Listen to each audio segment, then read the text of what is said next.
Hey guys, welcome back to our channel. ఈరోజు అయితే మా ఇంట్లో వాళ్ళదే ఒక అక్షరాభ్యాసం అయితే ఉందన్నమాట.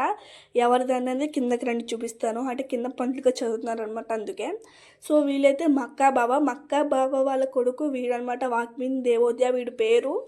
సో వీడిదనమాట ఈరోజు అక్షరాభ్యాసం. ఫైనల్గా అయితే వీడు అక్షరాభ్యాసం అయితే అయిపోయింది. మేమైతే మార్నింగ్ చాలా ఫాస్ట్గా వెళ్ళాము. ఎందుకంటే మేము లేచిన 7:30, కానీ ముహూర్తం ఏమో 8:30 అనమాట. అందుకే ఫాస్ట్గా వెళ్ళాం. బయట అయితే చాలా ఎండ కూడా గట్టిగా ఉంది. అందుకే ఫుల్ అలసిపోయాం. అందుకే మళ్ళీ ఇంటికి వచ్చి రెడీ అయితే అక్కడికి వెళ్ళాం. అక్కడికి వెళ్ళేటప్పుడు మా టీచర్స్ అందరూ కూడా వచ్చారు. వాళ్ళు భోజనం చేసిన తర్వాత నేను కూడా భోజనం చేసేసి మళ్ళీ ఇంటికి వచ్చేసా. మేమైతే ఇంటికి వచ్చినప్పుడు మాకు ఇచ్చినటువంటి గిఫ్ట్ ఏంటంటే హ్యాంపర్ అనమాట. హ్యాంపర్లో ఏమన్నా చూపిస్తానండి. ఒక పెన్ సెట్ ఇచ్చారనమాట. దాని తర్వాత పూతరేకు, 2 ఫ్రూట్స్ ఇచ్చారనమాట. ఒకటేమో ప్రొమోగ్రానేట్, ఇంకోటేమో బత్తాకాయ. దాని తర్వాత రాసుకోవడానికి సింపుల్గా డైరీ నోట్ కూడా ఇచ్చారు. అంతే మరి, బాయ్.